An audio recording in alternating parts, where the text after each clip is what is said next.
Welcome to today's presentation on the business process modeling for the sales order entry process. This presentation is designed to help explain some changes in the system as it relates to the due dates in the sales order entry form, but also the use of the promise dates and the required dates.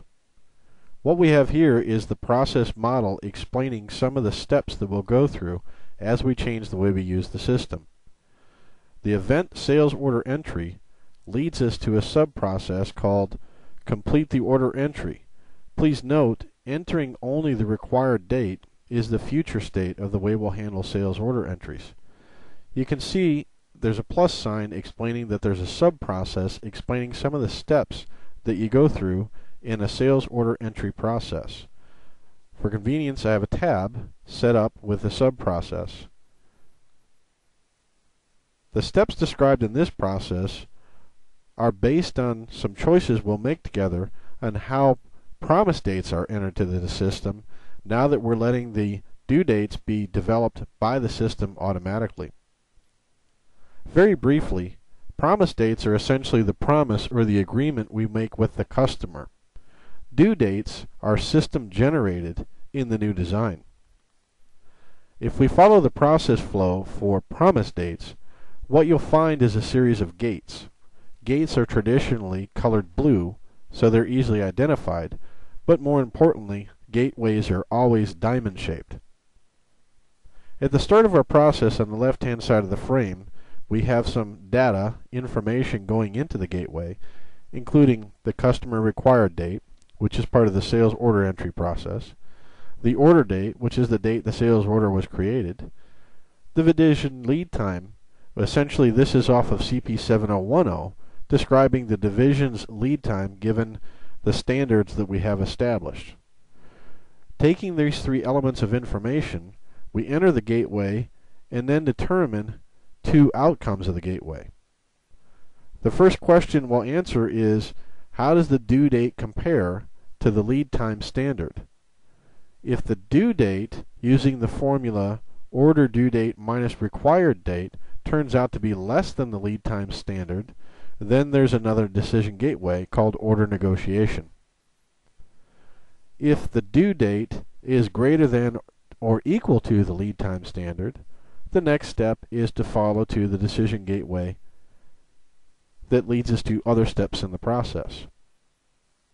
Let's take a look at the first process flow for when a due date is less than the standard in CP7010. One of the steps in the decision gateway next is to negotiate the order, communicating either with the customer or in some cases with the scheduling team to determine whether or not the order can be negotiated. If in the case of a dated event, for example, where the due date is simply immovable, yet it is less than the lead time standards, then we have a challenge. It may make sense to cancel the order rather than to accept the order on a system or process that could not deliver the order on time, regardless of what the promise date is. It's better to cancel the order in some cases than to accept an order that we can't achieve. Hopefully, and very rarely, this happens. The most likely outcome is the promise is negotiable. Then we have the opportunity to enter the event, change the required date, which then loops us back to the customer required date input. From there, we enter back into the gateway, and hopefully we made the correct choices that leads us to the second decision point, which is due date greater than or equal to lead time standards. In the decision gateway to follow, we find the input is the output of the previous gateway, but additional input called system generated due date. Our system is being changed so that the system generates a due date based on our manufacturing lead times. This will enable the sales order entry person to have some guidance as to what is an achievable due date, assuming that the capacity is infinitely available. We know that capacity is not infinitely available, but we'll talk about how we'll handle that challenge in a minute. The system giving us some guidance, generating a due date automatically, enters into a new decision gateway. We then take the required date, again the customer input that made it through a prior gateway, and the automatically populated due date information. There are two possible choices or outcomes. In one case, the automatic due date is greater than the required due date. In that choice, there's a process flow for reviewing the capacity for the item in question. The simpler outcome is that the automatically populated due date is less than or equal to the required date. This process flow ends in an event. This is called a middle event or a midstream event, which essentially is we enter the promised date equal to the required date in the promised date field of the sales order entry form. Now let's take a look at the more complex flow.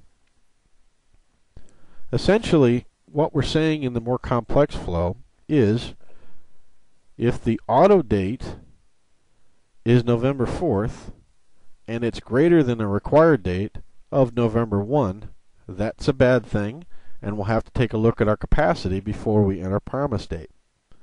If the auto due date is November 4 and that is equal to or less than the customer's required date of November 5th, then it's good.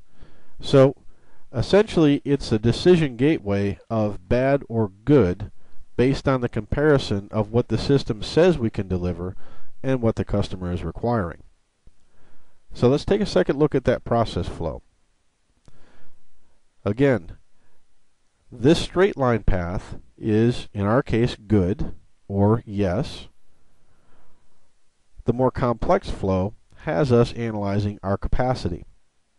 Now, capacity analysis has gotten a lot easier here at ThermoServ. We've come up with some new tools. They'll take a little bit of getting used to, but through automation, they've become incredibly powerful and hold the lean standard of visual.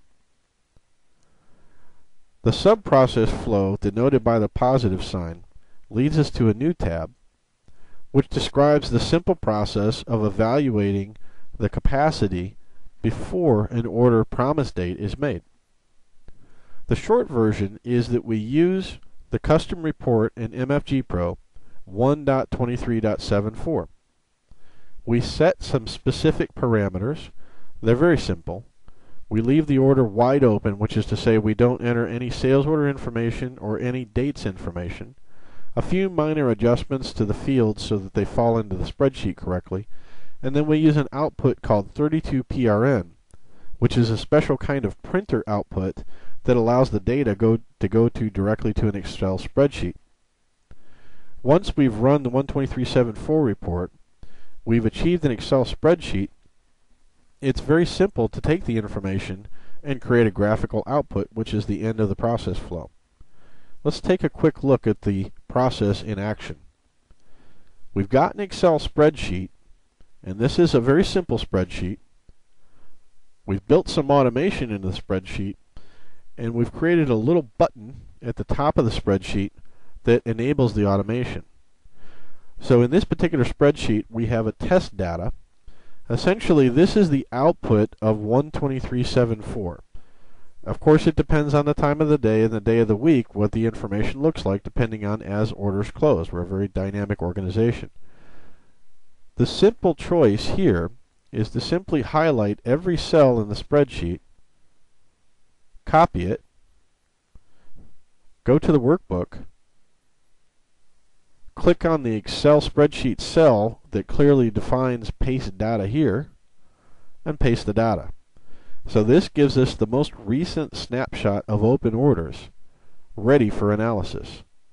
At that point in time, it's a simple matter, thanks to a lot of hard work, of running a macro.